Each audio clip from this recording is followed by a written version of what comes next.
I'm going to put it at 10,000 emails that we have received since we opened up this tip line. This would be insane. We want to read your emails.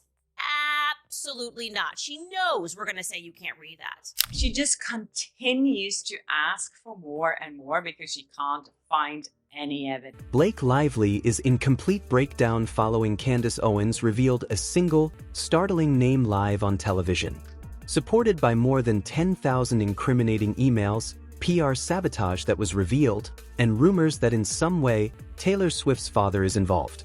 This is a wave of controversy. Blake's carefully chosen image just collided. She never noticed the receipts at first. Arriving. I've received my subpoena from Blake Lively today. I'll tell you what is in it, because in my opinion, she's kind of admitting that she cannot prove that there was a smear campaign. Candace Owens recently received a subpoena from Blake Lively's legal group. Indeed, Blake Lively, the former queen bee on the Upper East Side, red carpet mainstay and half of the most PR-polished power pair, believing she could walk confidently into a courtroom in 2025 as if it were a glitzy legal drama on Netflix with Candace Owens was portrayed as merely an additional character in her scene. What are you talking about? This doesn't make any sense. Let's slow that down here, because I think we're realizing something. However, this is the issue. Hollywood is not like this.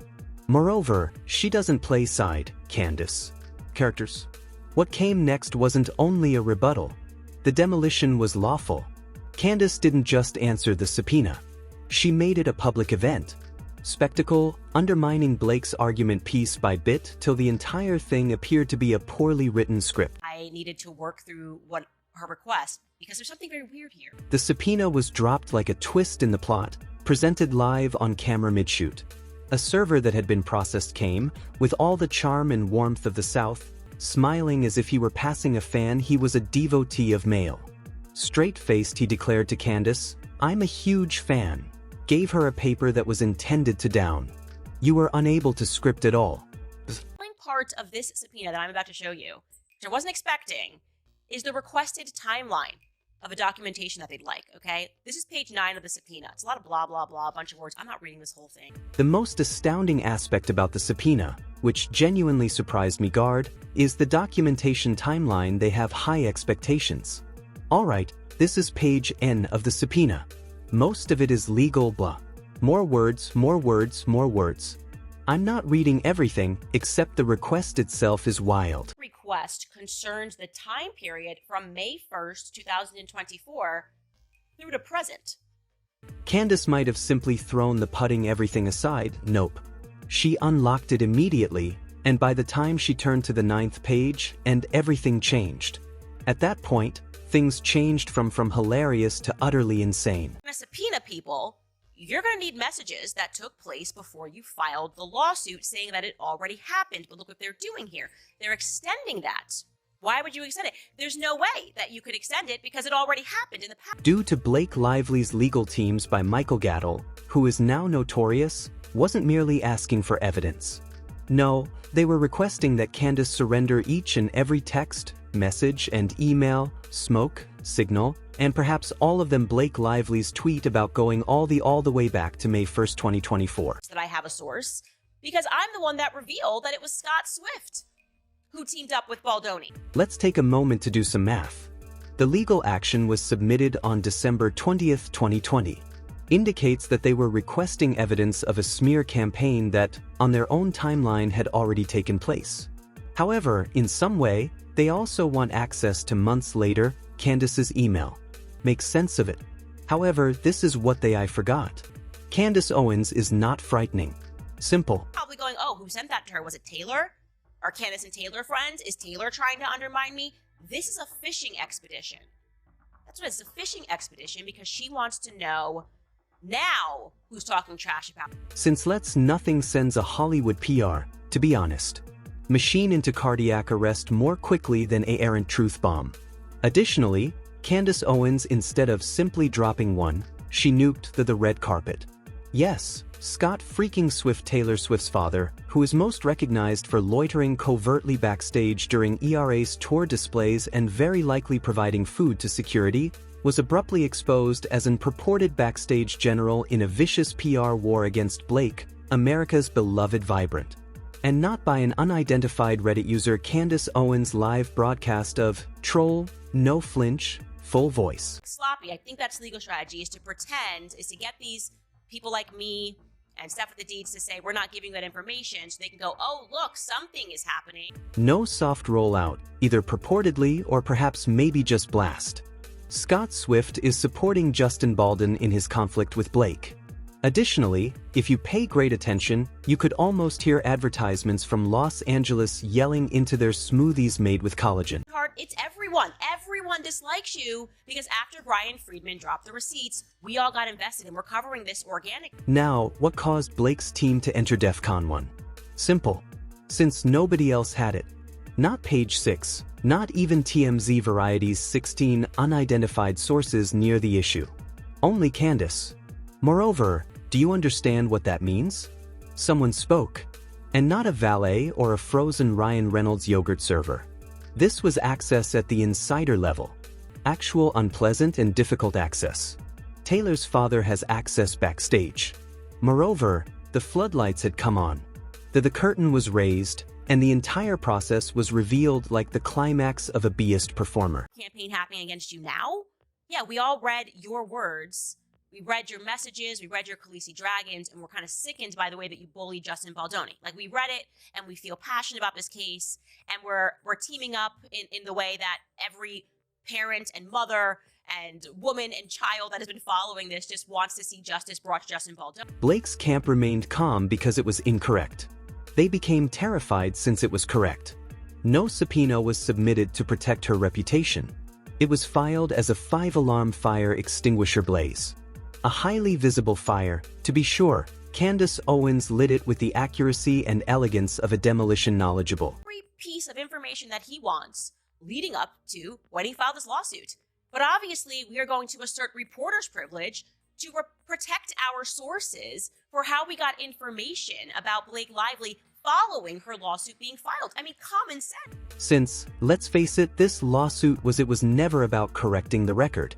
Please. If that was the objective, the legal staff wouldn't behave like digital Sherlock Holmes is requesting source names, timestamps, and digital similar to the CIA's Adderall paper trails. No, not at all. It was never about getting rid of her. It has to do with stopping the leak. Because she's done everything in her power to try to avoid this and mislead both the judge and the public. As soon as Scott Swift's name was spoken, this lawsuit evolved from a defamation case into sheer despair. What did Candace have? She served the tea, but they didn't. Unfiltered, live, and hot. That's what transformed a celebrity outburst into a full-fledged lawful hunt. Let's refer to it the subpoena as it is, with a side of revenge, a calculated slander that is passed forth as lawsuit, a PR damage control strategy in a pantsuit. So you file that lawsuit saying if this is real, it really happened on December 20th. Of 2024. It would follow that if you're going to subpoena people, you're going to need messages that took place before you filed the lawsuit saying that it already happened, but look what they're doing. Since Blake Lively believed she was able to conceal her secrets, lifetime, she had to learn it the hard way. That the shovel belongs to Candace Owens and she doesn't hesitate to dig. In Toro 15, Candace Owens remained unflinching. As Blake Lively's legal team bragged, like mobsters in court, throwing at a PR crisis, subpoenas are like confetti. Party, Candace remained unwavering. Nothing spectacular, no frantic emails, no speeches, just a peaceful, unconcerned summons of reporter's privilege and a boundary that is so distinct it may have easily been engraved in marble. She will give anything dated. Prior to December 20th, 2024, the day Blake sued, but anything following off-limits. Not negotiable. Try once more. He's literally subpoenaing, just to be very clear. She wants, I'm going to put it at 10,000 emails that we have received since we opened up this. Additionally, when she declared off-limits, she meant it with all of her resources. We're discussing more than 10,000 emails. Gentlemen, previous helpers, upper mothers from the east side who witnessed things they ought not to have. Everyone is safe. No exceptions. Do you wish to be loyal? Candace is more than simply refusing to fold. She's protecting the core of media that conducts investigations. As if she's protecting the country's security. Check on Noah, please. Here it is. Here it is. Poor Noah, my lawyer. Or rich Noah, my lawyer, because my legal life seems to be never ceasing. It just continues to go. Her legal team is also involved. Noah, her attorney, has essentially turned into a meme right now. Candace jokes that his retirement is just one deposition away. Moreover, to be honest, she's probably not incorrect.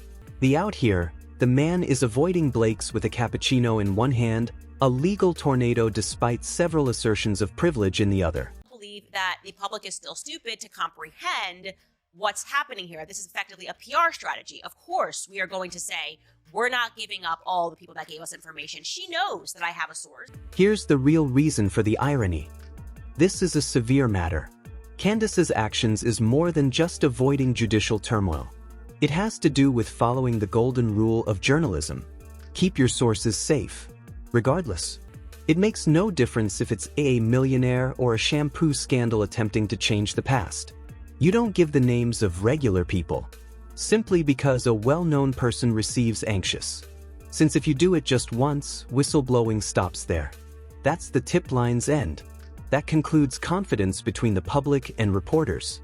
Furthermore, of all individuals, Candace Owens was not ready to allow that to occur. Mommy sleuth. She's like, I want to know every Barbara and Sandy and Megan and every person that emailed you and Kyle and Kevin. We want to read your emails.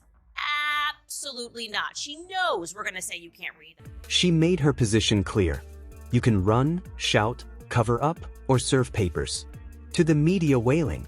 However, she's not letting go of a PDA mother who sent a dubious email or a former nanny who asserted that they saw something off. To her, this is more than a case. It's a precedent. Additionally, she refuses to be the person who set the incorrect one. Said such actual judicial disputes typically depend on details that most of us are blind to. Court documents, precise allegations, and what in reality, the judge gives commands. Narratives in the media from any angle tend to intensify the drama way up. I can break down if you'd like. How reporters use subpoenas and privilege typically operate in the United States, excluding the smoke from celebrities. Abide by your subpoena as it pertains to any time before you filed your lawsuit, but you are not getting access to 10,000 emails for your fishing expedition so you can find out who leaked to me about Scott Swift. That's ridiculous. Thus, as Blake's camp tries to portray this disaster as some admirable search for the truth, Candace is maintaining the line, not only for herself, but for each unidentified source who takes a chance expressing oneself. Instead of being defiant, this is its protection in concept. Additionally, if that causes unease for certain celebs, unfortunately, Forgotten themselves. You are alleging that he conspired behind the scenes to launch a smear campaign. And allow me to say Blake's team truly believed that they had it in the bag. Traditional Hollywood arrogance. When Candace Owens was served, push wasn't what they expected from that subpoena. But panic was what they anticipated. However, instead they got fire out of fear. The type of fire that creates bonfires out of lawsuits and public compassion into burned ground. It's just like back when she was subpoenaing Justin Baldoni's messages, and she said she wanted 5 years of messages. Let's go back to the beginning of this judicial drama. Most desperate deed. Blake lively requesting 5 years of Justin Baldon's texts from before to their first encounter. Before they met, they texted for 5 years. That's not the law. It's psychic fiction. What did she hope to discover? A time-stamped prediction stating, "I will irritate you one day. She will sue me, Blake Lively. Please." Subpoena's only request demonstrated that Blake wasn't looking for proof. She was casting antagonists. Is suing, among many other people, Jennifer Abel, Wayfarer Studios, Melissa Nathan, because she believes that while she was in a contract with Wayfarer Studios, they undermined her by hiring a crisis PR firm. Moreover, she wasn't buying the show, Candace. She has previously seen this playbook. Demand the unthinkable, then unleash a TMZ exclusivity in the absence of it. It's smoke. Mirrors are involved. It's Hollywood. In a courtroom, damage control dressed up outfit. However, Owens was ready.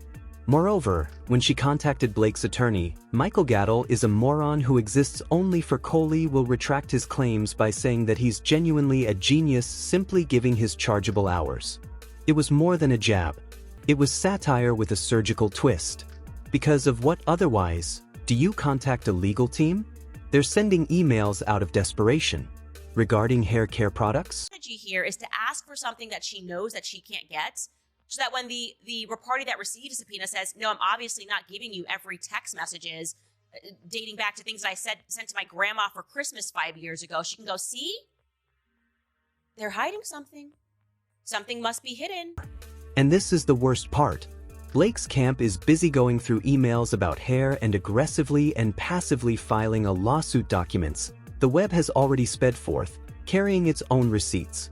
Actual receipts, screenshots, and group leaks conversations, timeline analyses, and Reddit messages resembling FBI DOSes, and one Canvas slide is used by TikTok detectives. Away from finding a solution.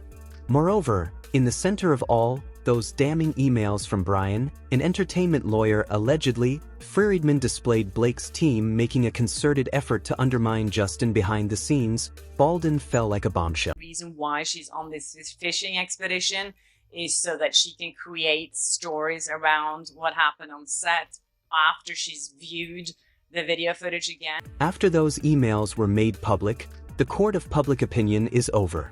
Required no closing arguments. The verdict had already been rendered. This was not a slander effort directed on Blake. It was Blake's own story falling apart in high definition. Candace failed to plant a narrative. She simply raised a megaphone until the truth bellowed through it. She's not being held captive by Ryan Reynolds. What does Blake do then? She doubles down, hurling subpoenas at a crisis party, attempting to change the legal attention from Owens to Baldoni, pondering the possibility that she might reroute the storm. However, the issue with that's playing legal whack-hole. One of your targets finally gets into a fight. But furthermore, Candace didn't merely fight back. She set the whole machine on fire. The thing is, Blake Lively wants to see all this footage, as she's saying, before her deposition. Since let's be to be completely honest, Blake's complaint isn't about correcting the record. It's about keeping people quiet. It's concerning intimidating and stifling tipsters' critics and making it very evident message. Don't discuss me unless I command the script. However, that type of approach is only effective when your secrets remain buried. Many thanks to Candace and 10,000 emails from irate insiders, former employees, stylists, and unnamed sources, they didn't. The spotlight now Blake, who formerly delighted in light for questioning. Each fresh disclosure, each leaked screen grab, every Reddit discussion promotes her legal story farther into ridiculousness. The once praised as Hollywood's golden is being analyzed like a public relations campaign case study on how not to deal with a scandal. Additionally, when Blake's camp combs through and holds Pearl's references to conditioners, Candace maintains doing her best work, revealing the mess with a smile, data, and sarcasm. She's not merely protecting herself. She's shifting the narrative, demolishing the one subpoena, the whole Hollywood illusion one at a time. This is her last kind of final hope, trying to find something in that footage that she can spin. And Baldoni's lawyers are pointing it out here, saying like, we are not falling for this and the judge should not allow it. Thus, let's call it what it is. This is against the law. But slowly, there is a PR meltdown motion in which the subpoenas are desperate, the motivations are clear, and the fallout is just getting started. Blake entered seeking dominance. Rather, she received a virtual uprising. Candace Owens is in the forefront. Equipped with facts, fire, and a full inbox actually, Candace didn't need to persuade anyone. The people witnessed the receipts for themselves. Additionally, after they did, the story fell apart. Abruptly, Blake wasn't harmed. It was her, playing PR chess with actual people reputations. Additionally, the more she attempted to control the narrative, the more it veered out of her grasp. So frustrating. I talked about this on my Instagram. All the press is playing it like she won, like it's over, and it's not. Blake Lively, isn't only in a meltdown. She is experiencing a full-blown Hollywood's crisis spiral, which includes legal smoke, glittering panic, and mascara smearing her wall's thoughtfully chosen picture. What began as a well-planned PR counterattack has now erupted into something so jumbled, so visible, and so wildly insane, it's difficult to determine whether we are witnessing a court case or a reunion of housewives in slow motion. Not only does Ms. Lively have plenty of time to review the footage prior to her July 17 deposition, she's already very familiar with it because she edited it. Because this is what took place. Blake believed she could use a subpoena to get into quiet. She thought of a few frightening documents, a few tactical legal terms, with a well-executed press whisper campaign would silence Candace Owens. However, instead she started a one-woman internet out of fear. Conflagration. Candace did more than simply clap back. Her clapback was broadcast live with millions of people are watching. Additionally, when that procedure she received the subpoena from the server with a fanboy smile, that was the precise time the vibrant legal empire formally broke down into mean stuff. Do the opposite and just imply, again, more toxic crap and negativity about everything this man does must have been to seek pleasure? I mean, you were so full of yourself. Clearly, Blake's squad was unprepared for what subsequent to Candace Owens' 2025 platform is more than simply a podcast microphone and a camera. It is a wrecking ball that is digital.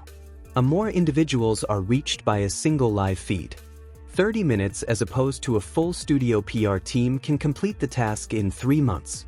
Additionally, when Candace declared, "I'm not giving up my sources," defiance wasn't the answer. That was revolutionary power.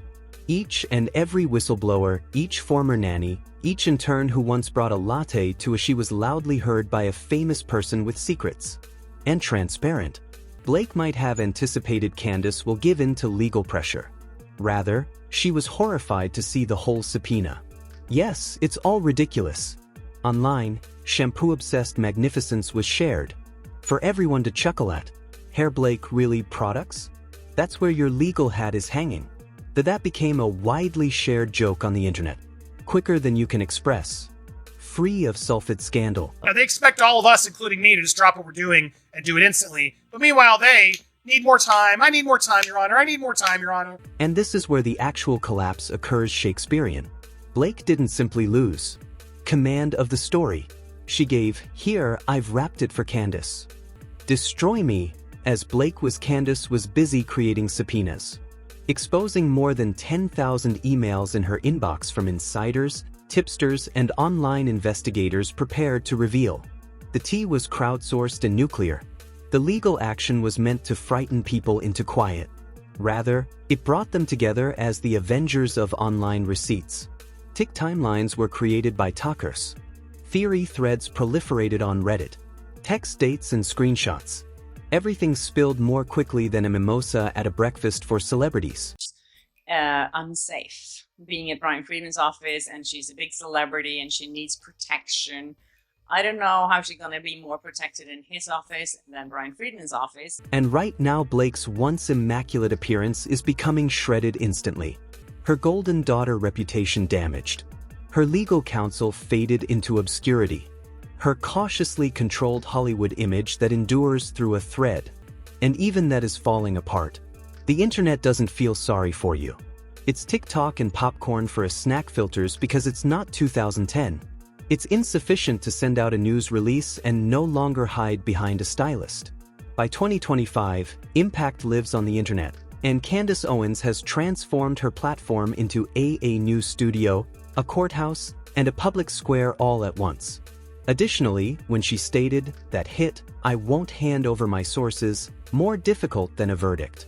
That was the drop the microphone. Thus, as Blake Lively pondered, she entered a spotless courtroom. Triumph, what she truly entered was her own creation of a firestorm with standing in the middle is Candace Owens.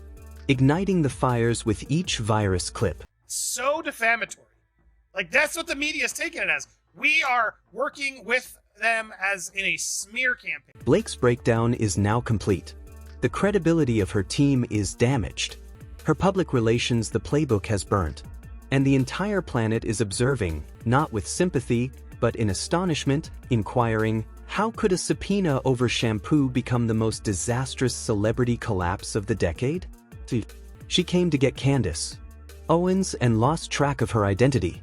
Handling. Been so passionate about this, we reacted to Blake's own words, not to Justin Baldoni's PR campaign. Blake's worst error in judgment wasn't bringing legal action. It had nothing to do with recruiting expensive lawyers or creating a subpoena that goes too far. No, her largest mistake was believing she could frighten Candace Owens into keeping quiet. As though Candace might melt when she saw a couple legal paperwork. Please. Due to Candace not only endured the subpoena, she transformed it into a full-fledged show.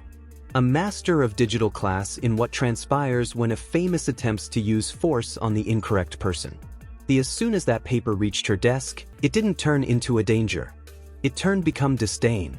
Blake attempted to corner her and gave her a larger platform instead. It's offensive how dumb she thinks we all are. All people who reacted genuinely to what Blake did that summer. Furthermore, the world isn't only observing. It's listening as though it's the apolitical thriller's season conclusion. Not to see whether Candace gives in. Warning.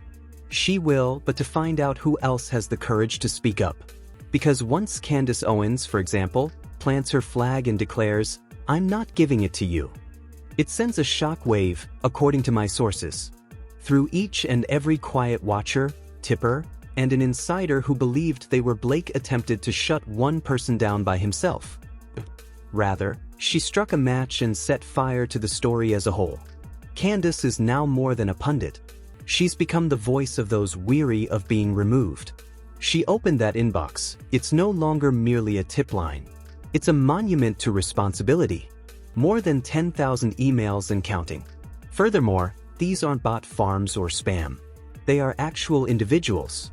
Mothers, educators, publicists, helpers, all revealing the kinds of facts that PR businesses try to bury for millions of dollars. Here, because I called on like, this is weird. Obviously, she knows for a fact that we are not going to allow her to have access to every text message and email. Blake's nightmare isn't there anymore. Theoretical. It is present. In actuality, no behind the scenes, there is more murmuring. It's in the spotlight, taking center stage. Flaming, with Candace Owens grasping the microphone. It's also louder than before. Mommy sleuth. She's like, I want to know every Barbara and Sandy and Megan and every person that emailed you and Kyle and Kevin. We want to read your emails. Absolutely not. She knows we're going to say you can't read them. Blake believed she could manage the story, but she was unaware that she was awake. In opposition to someone who writes her own scripts. Candace is not a defensive player. She is a precise offensive player.